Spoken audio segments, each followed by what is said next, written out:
So over here I want to show you a hybrid by Andreas Wessner. Wessner is a legendary German cactus nursery. I think founded by Willy Wessner. Must have been the father from Andreas. And yeah, Andreas took over at some point and is making amazing Pseudolobivia crosses like this one here. Pseudolobivia is an old genus name. If I remember correctly, it's from Backeberg, and it doesn't seem to be currently like on the radar again. Like they brought a lot of names back. I think Pseudolobivia is not one of them, but we'll see. At least I do not think it was brought back. I haven't seen a lot around these. I mean, in my opinion, they are a very unique group of plants, and you can see it in their body. Everything that looks like this, with this Echinopsis obrepanda body and all, they are pretty unique. They are definitely different from like some other Echinopsis. That the pupping behavior is so different. For example, you need to make sure that you need to remove the tip to get them to pup, and the other Echinopsis, it's not so necessary there. But they have long flower tube, both this here and Echinopsis. But this, like I said, this is a hybrid, so it's just, this is a trait that you often see on Pseudolobivia, the long tube. Okay, yeah, this is a great flower. I like it. And it's useful for breeding. One of the best hybrids that I have is the result of this one and something else. So whatever we do with it, it has potential. In this case, I want to do a pollination with Arboricola, with the Arboricola hybrid.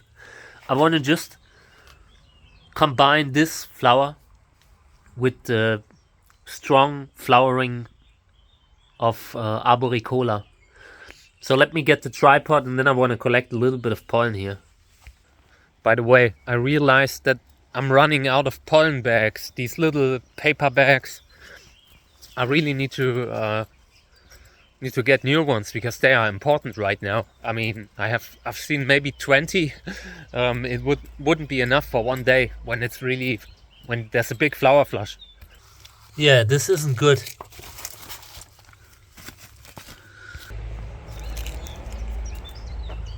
Later today I will check the house for more. If not, maybe I have to reuse the old seed bags that I have. I have a few old seed bags. The pollen, any pollen that should be in there is long unviable. So maybe we can use it just for working, but it's annoying me. They cost like $20, $25, but I should have ordered them 2 weeks ago. It's not even the money, it's about like we get mail once a week here. Okay.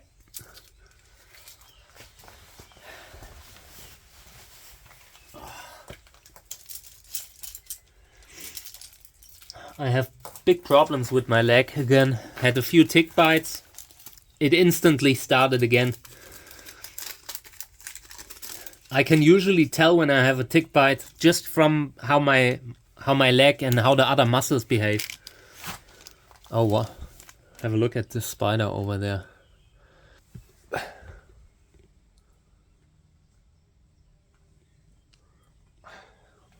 I love spiders in the greenhouse. They bring me good luck.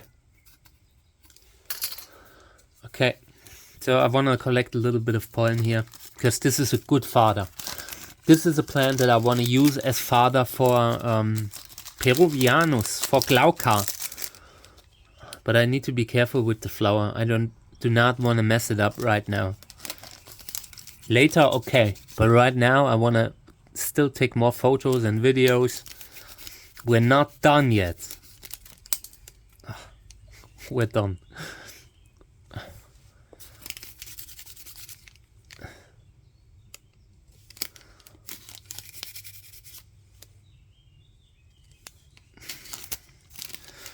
So far, I think this is the plant that has had the biggest success as a father on botanical white trichocerois, white flowering trichocerois. It pollinates to a high degree, and that is good. That is a very good trait. With the flower color, the color is great. I mean, look at the flower color. This is pink stripes material. But the size isn't so big. It needs to get a little bit bigger. When you bring it into a columnar plant, they usually have big white flowers, and the flower size will often get bigger too.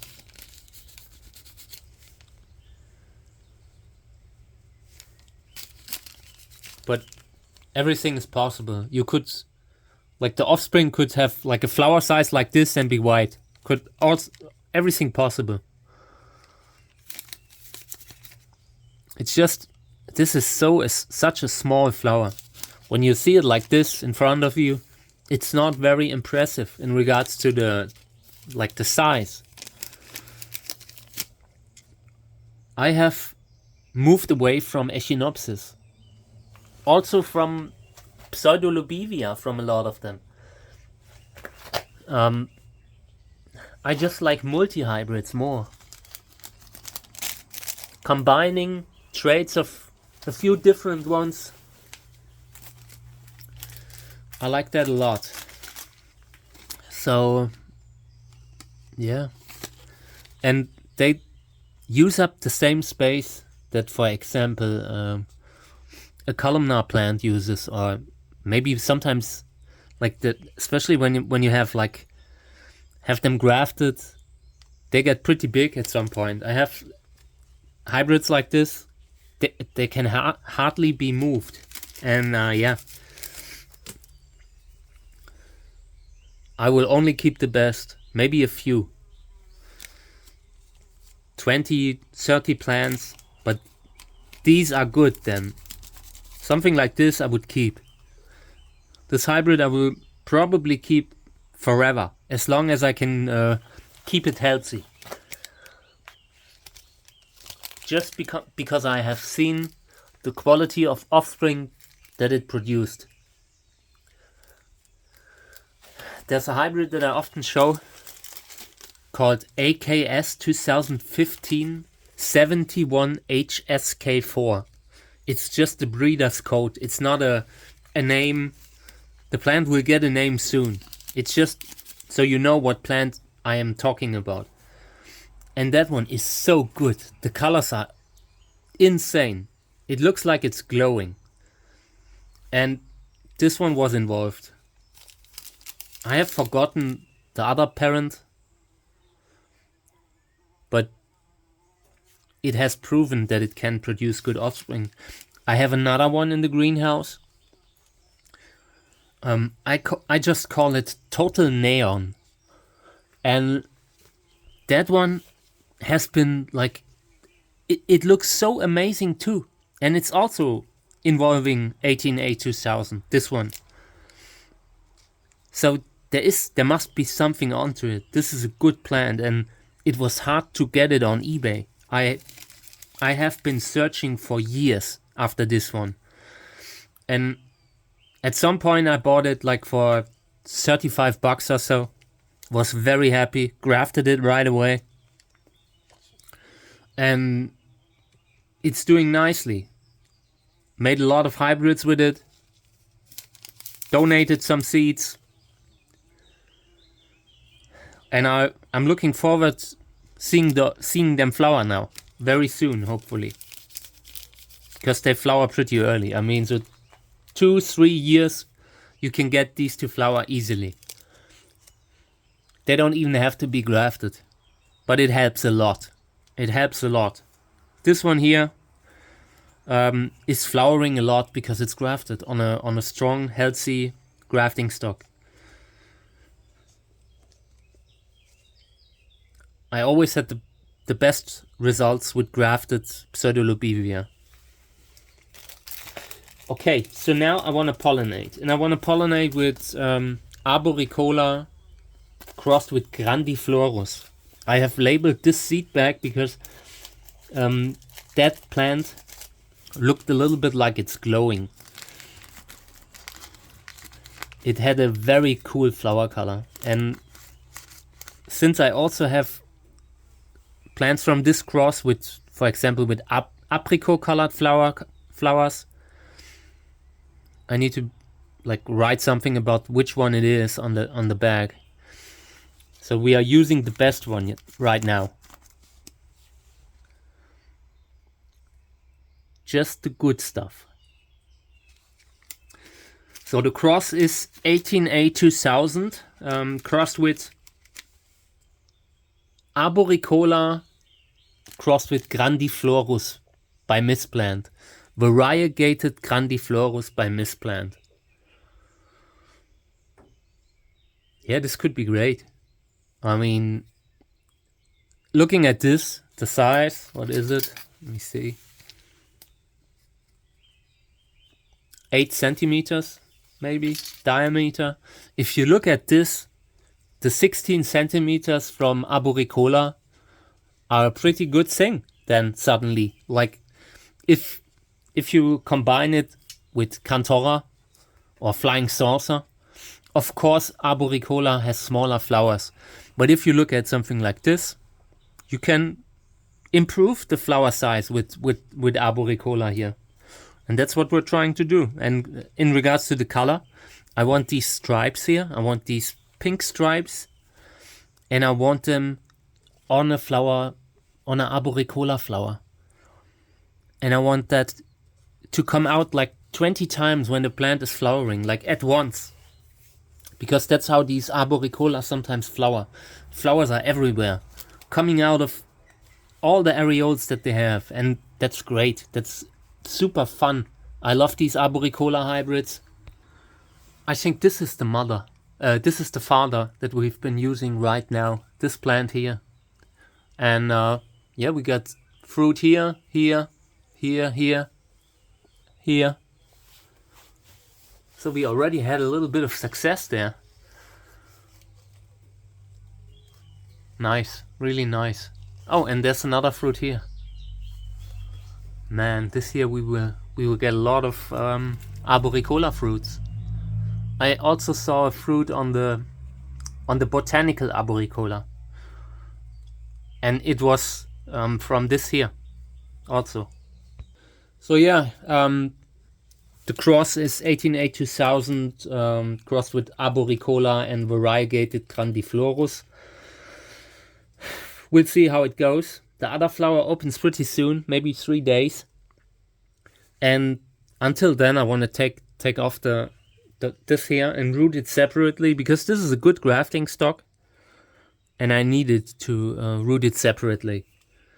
Very useful when you have a plant pup, a really good, healthy pup, because you can root these and graft on them within very short time. Okay, thank you for tuning in, guys. Greatly appreciated. Right now, a lot of stuff's happening at once again. I'm worried again because I might like miss some really good flowers. That's always my concern, or that I missed the pollination window.